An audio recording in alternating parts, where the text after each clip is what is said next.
because when I started working as a DRR advisor, and that is already, I would say, a decade ago, one of the first workshops that I attended was on DRR mainstreaming already. So it is not a new topic that we are talking about, but it's still a relevant one. And I hope that our colleague Marcus Oxley, who is now giving his a presentation, a keynote on the topic. Marcus, can you briefly show yourself? Are you there? Yeah, I'm here. Yeah. Excellent. Okay, because Marcus, he has seen DRR in the humanitarian and the development community unfold for the past 30 years. And between 2007 and 2017, he was the founding director of GNDR, which is the largest civil society network for disaster reduction, and has also contributed critically to the formulation of the current global framework for DRR, which is called the Sendai Framework. Since 2018, he established a consultancy practice specialized on climate and disaster resilience and advising governments and private stakeholders in that function. Marcus, we are really glad you could join us here today, and maybe you can shed light on it. Why do we still need to talk about mainstreaming climate and disaster resilience? And what is this risk-informed development about? Over to you, Marcus. I click. Yeah. Okay, Jana. Thank you. And yeah, great to be with you all again. I think I was just reflecting back. I think the last time I was with you at the DRR platform was about 2017. So I was actually over physically with you in Bern. So it's great to see some familiar faces and also to meet some new people. I've been working on this issue a long time now. I was involved in the negotiations of the Hyogo framework, which was the predecessor to the Sendai framework, and then I was one of the main interlocutors for civil society in the negotiations of the Sendai framework. And I've been working on this issue of resilience and DRR and sustainability of our development. So I'm just going to share a few slides with you as to just to set the scene a little bit, why I think this issue of risk-informed development is important and why we need to advance that agenda. So let's just recap. I was at the Bali global platform in Bali this year. And at that conference, the flagship report by the UNDRR, which is their biennial report called the Global Assessment Report, they presented on that at that conference. And these were, I thought, some of the critical issues I've just highlighted here, some of the critical issues. First of all, the recognition that our risks are very much interconnected, they're cascading, they're compounding, and they're pushing us towards these what we call existential limits. So that's a kind of headline that the UNDRR came up with. And what they said really is that despite the progress we are making, and nobody is trying to deny that progress is being made, but the problem is that the progress that we are making is not keeping up with the creation of risk, is growing faster than our ability to reduce that risk. So the critical issue really is about how do we get to grips with this risk creation. I think that really is the kernel of it. And this is why the link with risk-informed development ultimately is what is driving our risk creation, is such an important. And ultimately, it's about recognizing this risk is systemic. It's our development processes that are creating that, and therefore we need to rethink our approach to dealing with that. So if we just go to the next slide, which again further, and this was the projection by UNDRR, who actually I find tend to be quite conservative in their estimates. What they are basically saying here is that over the course of the the Sendai framework, which was started in 2015. It's a 15-year framework to 2030. The aspirational goal of the framework is actually a substantial reduction in disaster risk. And what the UN is actually projecting here and presented to the global platform in Bali is that rather than a substantial reduction in disaster risk over the duration of the framework, actually what they are projecting is a substantial increase. So I would call a 40% increase is essentially a substantial increase. And what the US is saying, at the current rate of progress, we expect to see a substantial increase in disaster risk and associated losses. That's interesting, isn't it? Because a few years ago, when we had the Hyogo framework, that was exactly the same aspirational goal. The Hyogo framework was a 10-year framework, and it was aimed at bringing about a substantial reduction in disaster loss, in disaster risk. And what we actually saw was a substantial increase. And so at the end of the Hyogo framework, the UN said, well, actually, we need another framework, except this time we need a 15-year time frame. Let's stick with the same goal. Let's say we need a substantial reduction in losses.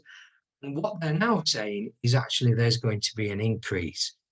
And this very much connects through, remember, our risks are systemic. This connects through with various compounding factors such as climate change. The climate adaptation report that came out in 22 said that the progress is too little, too slow. And the bottom line ultimately is that we get an increase of people at risk, we get increasing humanitarian needs. And I just recently saw the UN OCHA report, and we now have a record number of people in need of humanitarian assistance, and a staggering amount of, the cost of their appeal was estimated in the region of 51 billion.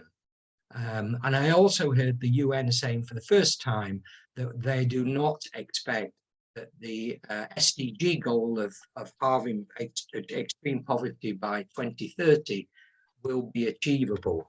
So these are quite bleak pictures, actually. This is the kind of the reality check as to where we are. This is the context, if you like, as to why this creation of risk is an issue. So let's just go to the next slide.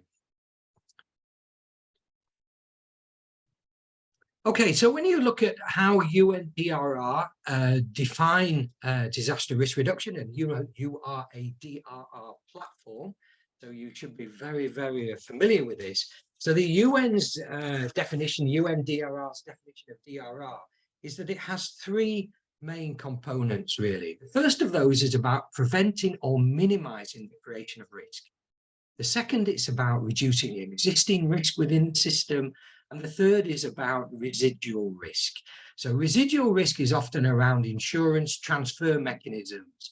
And I would say the majority of our work in DRR goes on to number two, reducing existing risk, and particularly around, better protection measures to the risk that's there, looking at better preparedness. The Sendai framework has a whole pillar on better preparedness for more effective response, for more effective recovery. And this is all to do with how we manage the existing risk within our system. And what I'm suggesting at this to you as a group is actually the missing link, and probably the most critical link, is around this: how do we prevent or minimize the creation of risk? And this means we have to go upstream into our development processes, because it's inherently our current development pathways which are creating an increase in exposure, in vulnerabilities, and in hazards. So ultimately, if we are to get to grips with this, minimizing the creation of risk, we have to go into our development processes. There lies an opportunity for dual mandated agencies that work both in the response side of things, in the disaster management side, but also the development side of it as well. So let's just go into this creation of risk. The next slide, please. And this is what I see fits very strongly with what is called a risk-informed development agenda. And that then is the, in front of you there is the UN's definition of what they call risk-informed development. It is, first and foremost about how do we make sure that we don't create risk or we minimize the creation of risk through our development choices. We need to make sure that our development is risk-informed, and that risk informs our planning and decision-making processes. If we can do that, we can then make sure that we're not increasing vulnerabilities and exposures and hazards. It means that when there are hazards, which are inevitable within our system, it means that we're able to better cope, better manage, and better prevent those hazards from having the impact on our development. It's a very, very strong alignment with a climate change adaptation agenda. Ultimately, all of this is about how do we make sure our development is more resilient and thereby more sustainable in the context of increasing stresses within our wider environment. So to me, this issue of resiliency is ultimately about sustaining our livelihoods, sustaining functionality in the context of extreme shock stresses. So that's why I think risk-informed development is really part of the discussion that I think you're going to have over the next few days. So let me stop there, Jana. Yeah, I wanted to interrupt you, but you already stopped because I had a thought. So if I understand you correctly, and I stop sharing for a moment, if I understand you correctly, we could imagine that kind of global risk of the global climate disaster risk as kind of a bathtub. And we have pulled the plug, right? So we are draining it with our continuous commitment to reduce disaster risks. But at the same time, it seems that there is more and more water poured in by the creation of new risk because of our regular development pathways, which tend not to be risk informed. So the bathtub fills with more and more water, and we want to avoid that it overflows. And it's now not on me on making that reflection, but maybe on you, dear audience, dear participants. We invite you to share your experiences about that term, about that creation of risk is outstripping its reduction. Can you relate from your own working experience, and what are your experience related to that? And I hand over to my facilitation colleagues for making this happen. Great. We have prepared breakout rooms again. We'll move you there in groups of 3 this time. Hopefully you meet someone else, but if it's the same persons again, enjoy it and dive deeper. Corinne, did you already? Yes, I put the question in the chat. So risk creation is outstripping risk reduction. What is your experience? Please add some thoughts to the Google slide number 13. And for everybody who's only just coming, I will copy the link to the slide in a second. How many minutes, Nadia? 5 minutes and 15 seconds. Okay, so enjoy. Enjoy. Jana, do you take over directly? Okay, I take over. Welcome back. Hello. We are back. Oh. And I hope we didn't interrupt you too harshly in your quick buzz group. And just having a quick look at that at the slide, at the Google slide. Maybe if you want to share some more thoughts, you can happily do that. We have 2 points mentioned here: tree planting as a prevention measures for slope stabilization, but trees that were later cut by logging firms, and the general problem that investment in development like embankments, even for flood protection and road infrastructure, that they risk making us more vulnerable. This example came from India.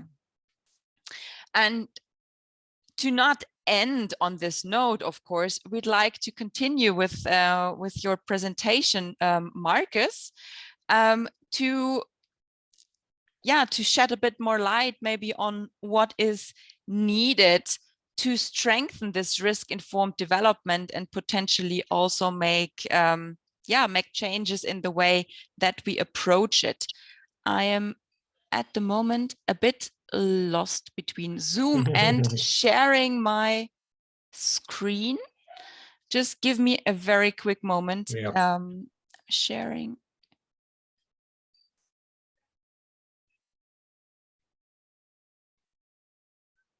Okay, it should work now. You see the full screen?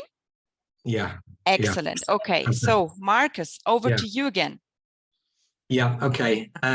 Yeah. So I mean, I actually had a very good breakout group with Sarah there from Save the Children, and you know, really sense a sense of frustration that you know, working at the front line, so to speak, with informal settlement.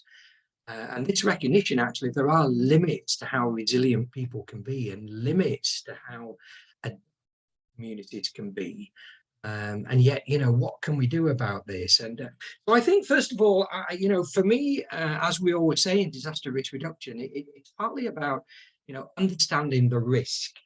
And really recognizing that, you know, there's a whole series of compounding factors here. Now, you know, not least the climate change. You know, this very much dominates the agenda, but climate change to me is also a symptomatic of an unsustainable development pathway that we're going down.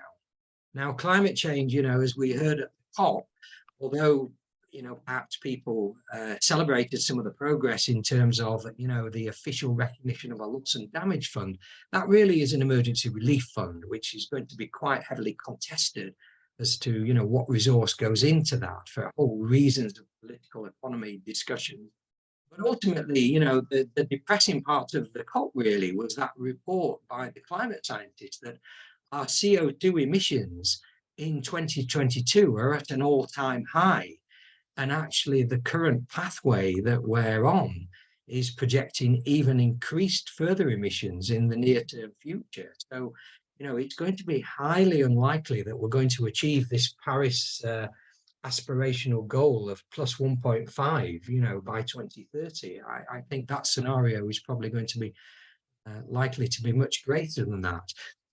So climate change is a key compounding driver of the risks that we are facing. You know, when people talk about hydrometeorological disasters, they're weather related, they're climate related. So climate change is part of this mix. So let's just go on to the next slide.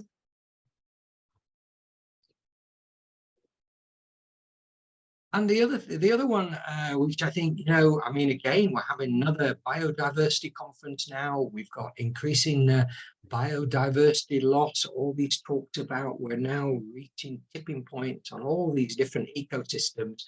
So we are in a context, again, where we have huge environmental degradation going on all over the world. And that, again, is a part of an unsustainable development pathway, which is leading to, you know, we lose our environmental systems, we lose our ecosystems. These are partly the things that can moderate extreme climatic events, extreme hazard events. They can modulate and they can regulate. So climate change and environment are part of this complex mix of risks. Let's just go on to the next one. So yeah, that graphic's not quite worked out well, has it there? But in the middle, it said increasing loss and damage and disruption, which is the realization of the risk, if you like. And I think, you know, this is where these compounding factors come together of climate change, increasing extreme weather events, ecosystems decline, environmental, they all feed off each other. And core to this is our inappropriate development, our inability to ineffective risk governance, and all these things compound, connect, and create this what we call systemic risk. So it's very, very difficult to deal with just one single component of this risk.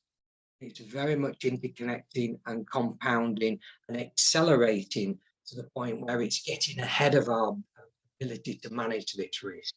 So let's just go on to the next slide there. And we often use this language of cascading and compounding. But when I talked about this, I tend to say cascading risk is this, these direct arrows that split out and cascade into other risks, while compounding risk is this mutually reinforcing relationship between different types of risk. And the totality of that is this systemic risk, which is inherent now within our development pathways. And as UN, as the UN pointed out, this risk is compounding, it's accelerating, it's cascading to the point where actually we're losing our ability to manage that. And of course, the bottom line of that is our increasing humanitarian needs, which is what UN Oxley is saying. Actually, the scale of people in need of assistance now is just, it's unprecedented. So again, this is all, where do we address this risk? Do we traditionally have very much talked about how we mainstream DRR into our operational programs.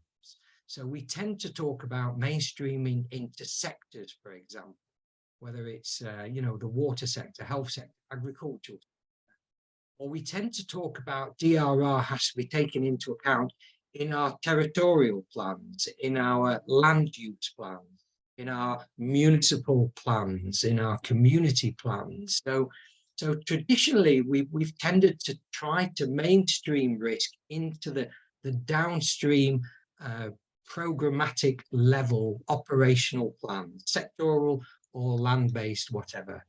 And I think what I'm trying to say here is actually, if we recognize this is about risk which is generated through our development processes, and we need to think about how do we go further upstream, and how do we actually minimize the creation of risk in our development processes, what is driving our development, leading to these massive growth. If you invest in an economic growth strategy which has a very strong urban focus, which attracts people into your cities for employment opportunities, but do not take into account that you've actually got to also think about where those people are going to live, and about how we can make sure our urban planning is in alignment with an economic growth strategy, which is trying to create growth opportunities in an urban context. If we don't take that into account, then invariably we force people to live in informal settlements, and invariably they will live in informal settlements which are of low economic value, where they are exposed to extreme hazards, live in extreme conditions of vulnerability, and ultimately will be impacted by the loss and damage and destruction that we've seen. So it's very much about, for whatever reason, the current approach to mainstreaming in our operational sectors, we never have the capacities, we never have the competencies, we never have sufficient resource. And I think that's not going to improve when our risk is continuing to grow, accelerate, compound, cascade. So we need to have a little bit of a think about, well, how do we move further upstream? How do we move more strategically, and looking at what is it that's driving our development processes, and what is the key development strategies that we need to engage with. And it's a systems approach, it's not doing one or the other. It's about, doing both, but also I think we need greater emphasis at the strategic level, not just, tackling this further downstream at the operational level. So that's just, and we can go into that over the course of the next few days. We're going to talk more about how we engage at the strategic level. Certainly the work I've been doing with government at the moment is looking at their national development planning, actually then flows into their sectoral plans, their budgets, their territorial plans. So this is just trying to show an example. So this is an example in Colombo. There was lots of these disaster losses are what they call extensive risk. Now, what's interesting when the UN does those projections of increasing disaster losses, they predominantly are talking about intensive risk, so large-scale disasters which go onto the national disaster registers. It's often the extensive risk, so it's the smaller incidents like this. So in this incident, it was obviously tragic. Those communities involved, 17 people lost their life in this particular landslide in Colombia. It was triggered by heavy rainfall.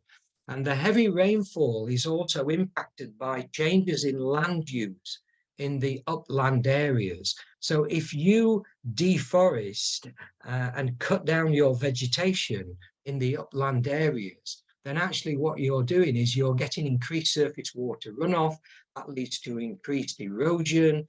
And it's these things that then undermine the slope stability and increase the likelihood of landslide hazards. And of course, that's compounded by the fact that because these are, high risk areas, potentially prone to landslides, the land value is very, very low on these areas. So people live in these areas, they are exposed to increasing landslide risk, which, as I say, is symptomatic of increasing extreme rainfalls, exacerbated by environmental changes in the upland areas, and then of course a lack of real development planning as to where we're going to house people who are coming in to live in our cities that that actually will benefit in theory from our economic growth strategy of developing employment opportunities in our urban areas. So this is a very, very complex issue, and there's limits to how resilient people living in these conditions can be, which is exactly what Sarah was saying to me earlier. So really, it's about, well, how do we turn this around? And I think really it's about going into this development narrative, and it's about moving upstream. And, one of the challenges I've always found is that when I start to talk with people who are involved in development planning, the minute I kind of use the DRR, talking about disaster, loss and damage, there's a bit of a glazing over.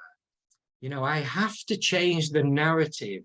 I have to start saying, well, actually, as much as there are risks here, risk is not always a negative connotation. There's actually positive risk here. There's actually opportunities here. So I'm trying to kind of shift that narrative away from just talking about loss and damage. And then people say, well, isn't that the DMA's the disaster management agency's responsibility? It's about, how do we see where the opportunities for development is here? And I think this is where, we need to think a little bit more about how do we engage strategically with development people. We already struggle in our own organizations. We've got this gap between, one part of the organization is doing development, the other part of the organization is doing humanity or emergency response. And, how much are we linking these together? How much are our development people bringing an understanding of risk, which we see, in disaster management, we are at the forefront of seeing our development processes get knocked down. So we understand where these limits and boundaries are. We understand where these critical independencies are. We understand what the capacities and vulnerabilities are, but how much of this is being brought upstream to inform our development processes, to make sure our development is more sustainable, more resilient, and bringing this thinking, of people who are at the forefront of seeing development knocked down into our development processes. And I think people who have a dual mandate, development actors, institutional donors who are working at the kind of apex of the system, I think there's a lot of opportunities there. But it's a different type of dialogue. It is about recognizing we need to engage with people who are involved in ministries of finance, looking at economic growth strategies, looking at development strategies, and of course, what's the opportunities for civil society within them? There are needs for policy advocacy into that. there are need for examples of good practice, of showing where, as much as we talk about cascading impacts, you know, we often use that expression, cascade, there are actually cascading benefits as well. You know, if we get this right upstream, it will have cascading benefits in terms of climate adaptation, climate mitigation, DRR, development, environmental regeneration. You know, we have a big strength in terms of localization and about bringing people into those decision-making processes, bringing people who are the primary bearers of risk into those planning processes. And of course, that is a key strength of society there. And I often feel that actually the more I learn about nature-based solutions, I'm a civil engineer originally, the more I think about the way to do hybrid infrastructure where we're bringing together green, blue, grey infrastructure, we're thinking about ecosystem services, the more that actually we invest in that, the more that we can start having regenerative strategies, which will actually regenerate our agriculture, regenerate our environment, and at the same time mitigate a lot of these extreme hazards that we're facing. So I would always say there is adversity into opportunity, but it's about using our insights of seeing our development get knocked over and making sure that we are consciously taking that upstream into our development processes. And that means going right into the core development plans at national level and thinking through what's our relationship with our development partners, with our institutional donors. How do we develop complementary partnerships to be more effective in the way that we're engaging in those strategic discussions, not just picking up and self downstream, which, you know, part of it, but unfortunately, we're never going to get ahead of the curve unless we actually start thinking, how do we transform our development?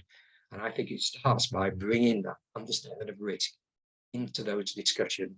So I'm going to stop there. I think you're having another, there's an awful lot in that, and we are going to unpack this over the next couple of days. So, you know, You're right. Yeah, Yes. yeah. I hope the heads of our audience is not or are not spinning to a degree that that they are overwhelmed, because yes, indeed, I mean, what you shared was basically a summary of also your experience over the past decades and how DRR has evolved. And I think you shared many interesting aspects, but one that really resonated with me was this shift here on the last slide. How can we be ambitious, and how can we try to flip the coin from looking at risk only as a threat, but also identify opportunities which might then also help the communities and our community of practice to advocate more strongly for it. And actually, this is also the question that we are asking to you, or that we invite you to have a look at in the next buzz group, is this shift from threat to opportunity. How can mainstreaming be an opportunity? And I hand over to Corinne again. Okay, yes. So Jana already said, how can this be seen as an opportunity? Nadia has prepared the breakout rooms, and you have again 5 minutes. Please, again, as before, put some thoughts on the slides, and I prepared 2 because there was lots in the last time. So it's slide 22 or 23. Add some thoughts, enjoy your discussion, and we'll see you back in 5 minutes. Also had the chance to chat and reflect a bit on that notion of positive risk. We did anyways. And I would like to thank Marcus for his insights that he shared. And before we move on, of course, we would also like to give you the opportunity to have the points that you discussed reflected. So if Marcus, if you take a look at the questions or the points that were raised, for example, here, I hope you see this slide. So these were the points that were highlighted by colleagues. Mainstreaming could be an opportunity by creating synergies between climate change and ecosystems. We wonder, what is positive risk? And social capital, the importance of social capital to prevent or mitigate conflict. Is there something that you would like to directly give feedback on, Marcus? Yeah, well, let me just pick up on that question there about what is positive risk. So when we so risk is the likelihood of something happening. You know, it might not happen, but it's likely that it would happen. And, you know, depending on that, on what we feel the level of risk is and what it, but we, you know, in the disaster risk management world, we tend to think of risk in a very negative way. You know, we talk about the risk of loss and damage, impact, disruption, destruction, that type of thing. If you can flip that round as well. Risk, you know, when you talk about risk within a business context, risk is seen as much more opportunity. It's not a guarantee that it's going to happen, but people take a calculated risk, and there is opportunity here. There is opportunity, and we can also, you know, if you are in the context, I was just saying, I've been working in Lesotho, looking at the resilience of the water system in Lesotho. Now, you know, the whole Southern Africa region is the most drought-prone region in the world. And we are losing the water sources in the Lesotho mountain system. Now, there's various reasons why that happens, but it's partly to do with the water system is related to the condition of the ecosystem, the environment. If you degrade the environment, you lose your water supply, which feeds your energy system, your agriculture. But flip that the other way, we are in the context of a changing climate. We are in the context of projected droughts within a huge geographical area. And Lesotho sits at the source of the mountain, you know, the source of the water. If you protect that water as a strategic asset through regenerating your agricultural lands and bringing employment opportunities with that, actually, you're going to create employment, you're going to strengthen the resilience of your water system, energy systems, your food security systems. So it's about, this is a strategic investment that the government has to make. You know, otherwise there will be an existential threat to your economic growth strategy. So it's about how do you turn this conversation around and see actually where there's opportunity here in the context of a changing climate, in the context of increasing food insecurity. So it's about how you flip it around, really. And of course, people are at the center of this. You know, the people who understand their local ecosystems, that understand their local environments, that actually have the agency to do this at scale, are people who are the at-risk communities, at-risk people. You know, they are the primary bearers of risk. The more we open up the opportunities to bring them in, not just downstream, but to bring their issues and concerns into a more strategic planning process, I think the more likely we are to have risk-informed development, which is for the benefit of the people who are actually most exposed. So I actually, you know, see civil society has got a key role here, but it has to do it collaboratively. You know, it has to work with your other development partners. It has to work with the Swiss Development Cooperation. You know, many of these are dual mandated organizations. You know, your development should be the exemplar of what risk-informed development should be. And you are at the forefront of understanding what that risk is in the DRR world. And that risk is systemic, it's compounding, we know that. So bring that upstream into your development. And model the way, because, you know, we need the examples of good practice, and we need to understand how do we operationalize this. And I think there lies an opportunity for civil society to actually show what a different development paradigm looks like. there, Jana. Yeah.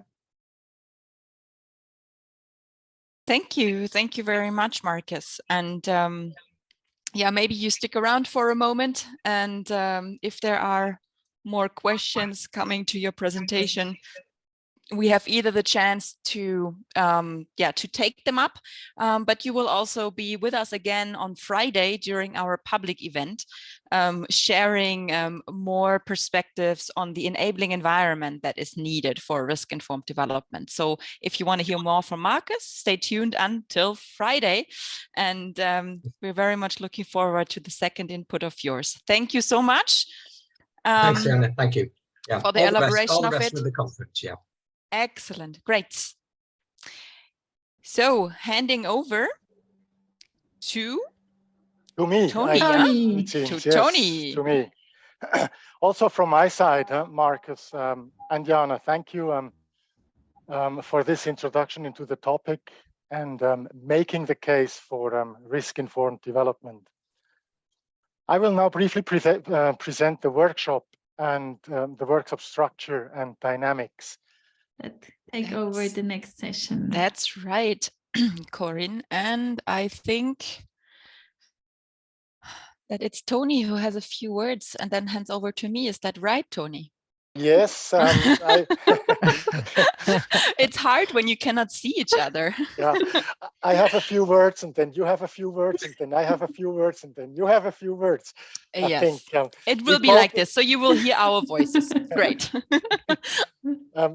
Actually, we call that internally ping pong, but you won't get dizzy. It's not that much ping and pong, but a couple of times. So welcome back to this introduction to the thematic, to the focus topic, mainstreaming DRR and climate change adaptation along project cycle.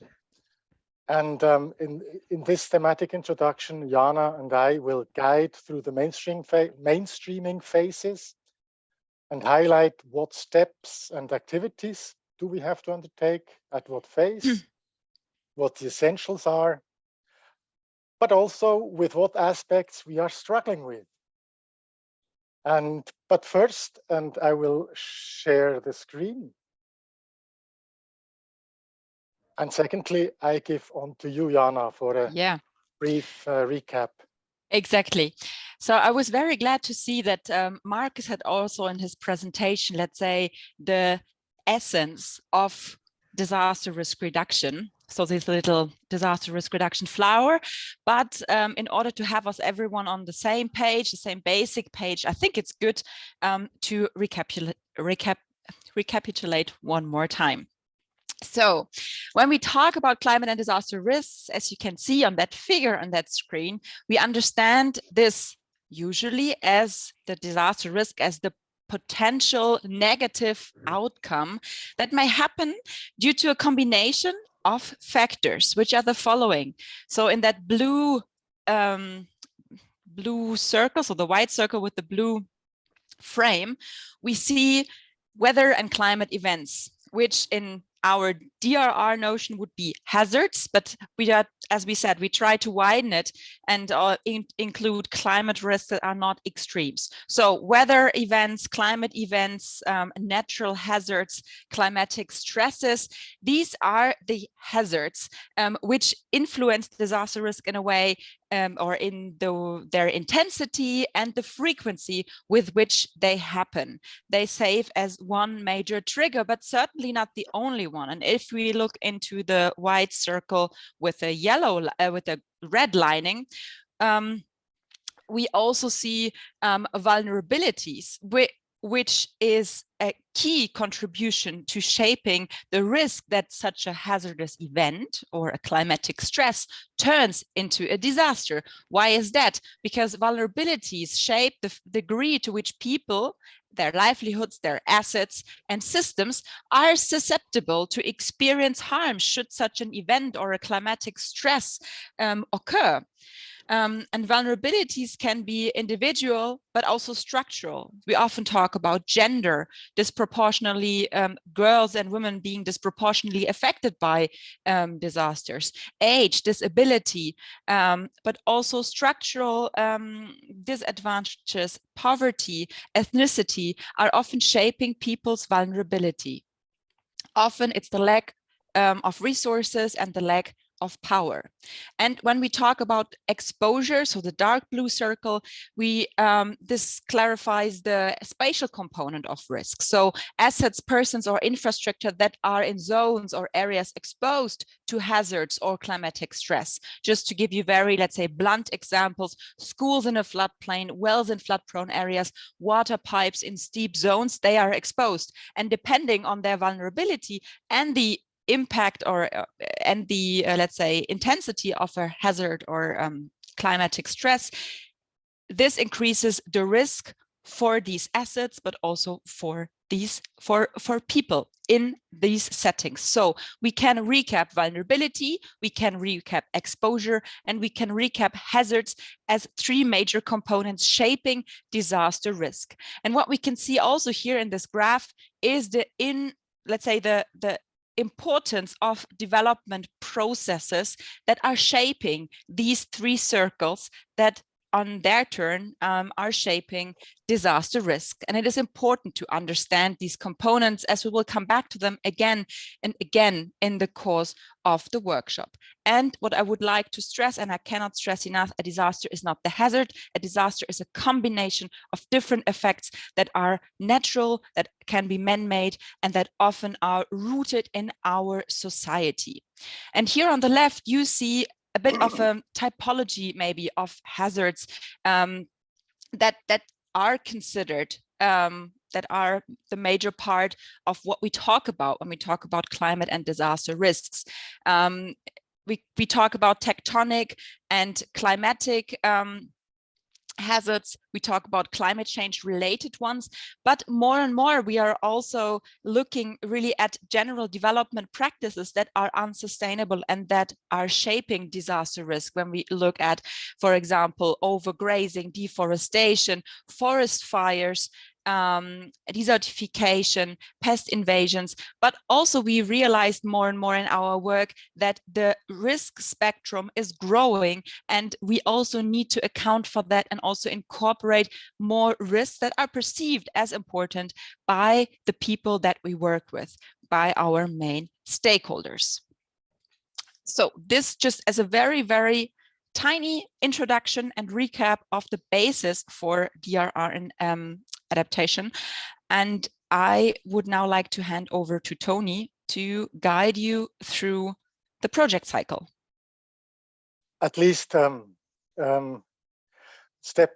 phase one, project identification of the project cycle. The key element in project identification is screening. It is about having a first indication of the relevance of climate and disaster risks in relation to the planned intervention. The purpose of the screening is first and foremost to help define if a more detailed assessment is necessary. It should be as quick and simple an exercise as possible, but as thorough as needed. The earlier that DRR and climate change adaptation aspects are considered, the better, in order to design and budget the interventions accordingly and from the very beginning. How to get the necessary information? There is an increasing amount of web resources available. Global resources usually provide valid information, but at national level and usually not broken down to subnational level. Stakeholders in partner countries also have increasingly robust data on hazards and climate. We usually use in-country secondary information. It is more and more available. In many cases, the risk and impact context is quite clear to, let's say, the partners we work with. In our case, it would be the partner national societies of the Red Cross and the Red Crescent, and no secondary information is needed. It's really up to you if you think I have I have all the information necessary, or no, I need more. For the screening purpose, to define, do I need a detailed assessment, yes or no? How to analyze the information. Many organizations do this on basis of checklists. It is quick and at the same time ensures a certain systematic approach. At the Swiss Red Cross, we have an absolute minimum version based on 7 questions that consider the relevant aspects, such as are the project intervention area or project activities potentially exposed to natural, environmental, or climate-related hazards? Are the associated risks high? Likelihood and intensity of hazards? Has the project considered these risks? Etc., etc. And most importantly, again, is there a need for a more detailed assessment? Now, that's a mini version, a very rough version, I know. And that's why I also highlight what I will call the gold standard,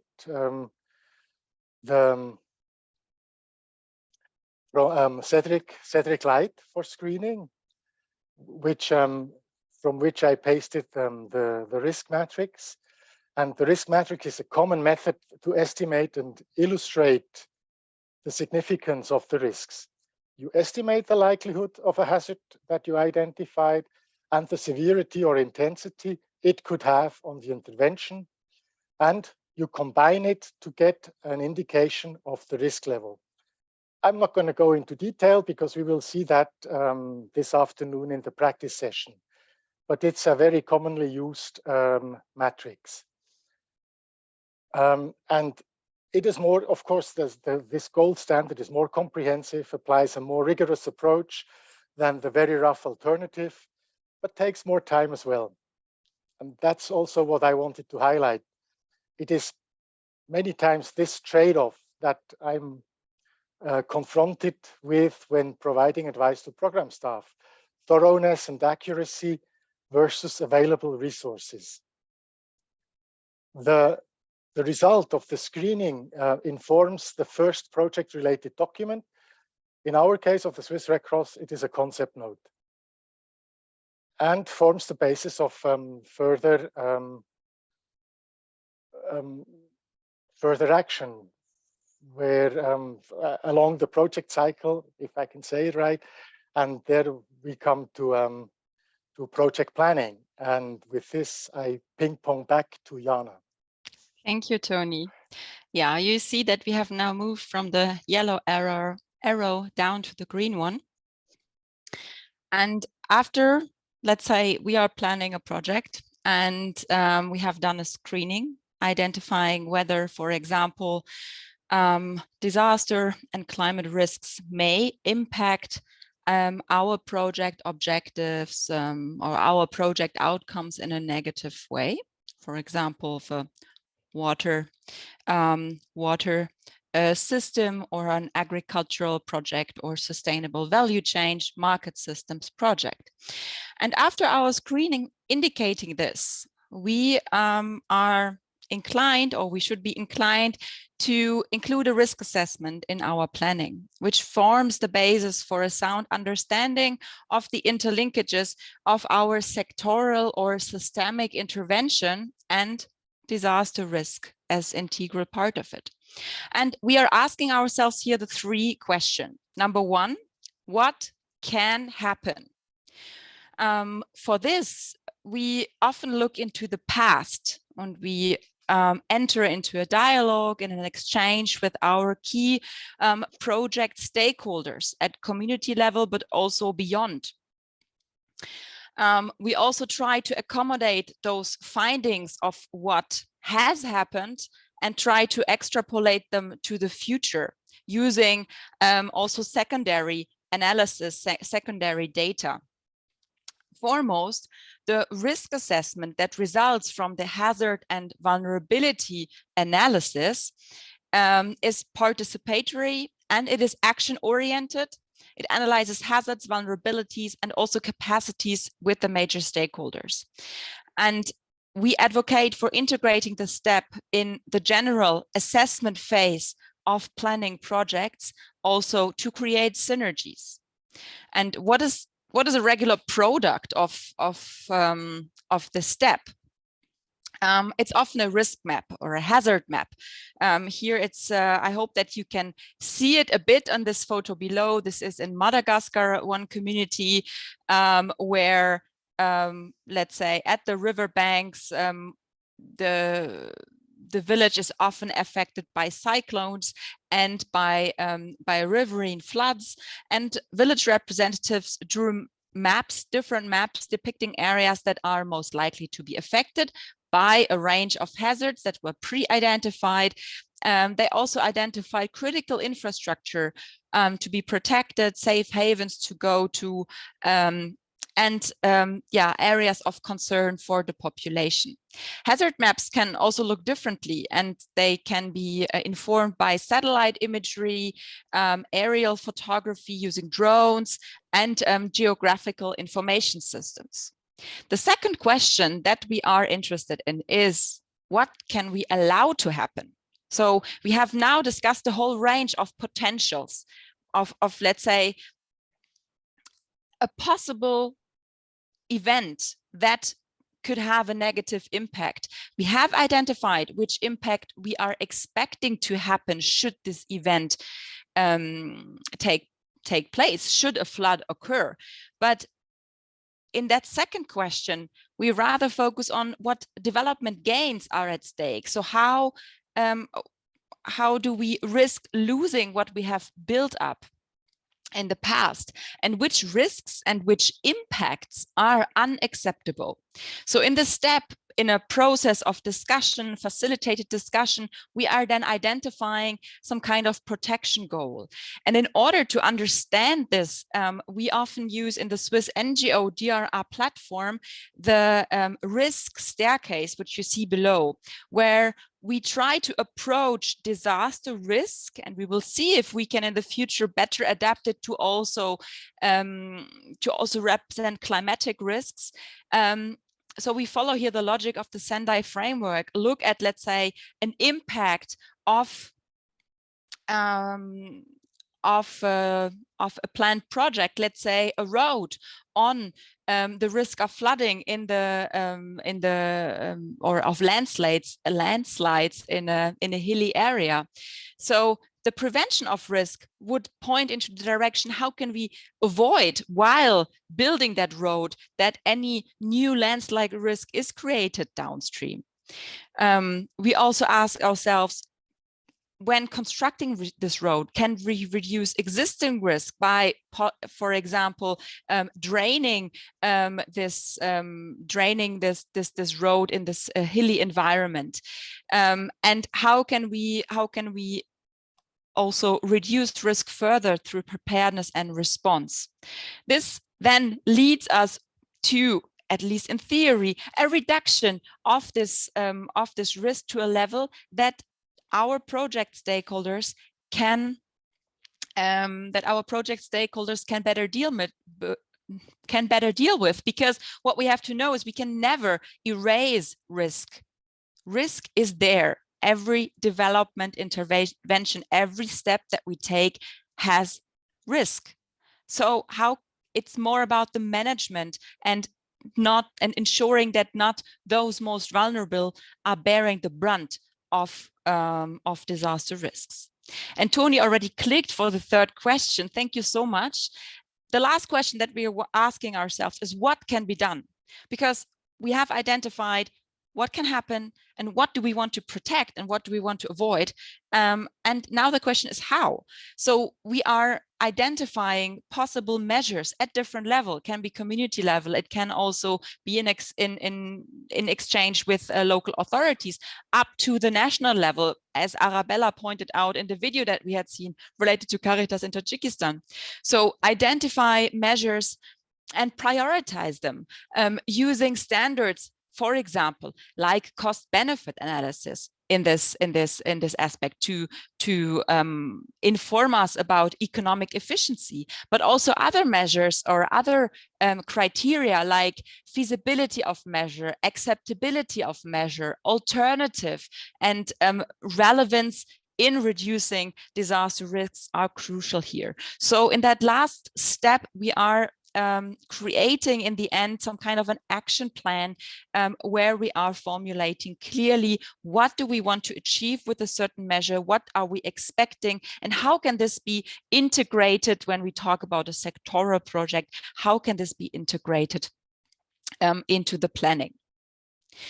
So I will hand over to Tony in a very few moments, but this risk assessment for us is really the important basis that helps us understand and understand in more depth the links between climate and disaster risks and development.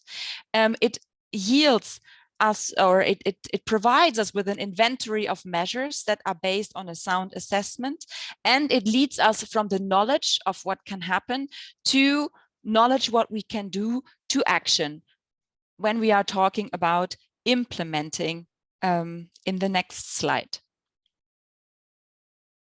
And you ping back to me, huh? Okay. Yeah. The key element in project implementation with regard to mainstreaming DRR and climate change adaptation is monitoring. Of course, we will always implement activities for mainstreaming grouped in outputs. However, the aim is to monitor the mainstreaming efforts based on indicators. We have a saying, if it's not in the indicators, it might not be happening or not at a sufficient level. So it is essential to elaborate the monitoring system with indicators for reporting, preferably also at the level of outcomes. Again, as there is no size fits all regarding DRR and climate change adaptation mainstreaming, and I probably will repeat that in every third or fourth sentence in projects in general, there are no simple solutions using preconceived indicators, as again, context matters. However, as many of the platform member organizations underwent project and program monitoring processes some 5 years or more ago, we decided to capitalize on those experiences and establish an online indicator toolbox that is available on our website. Jana has already highlighted it.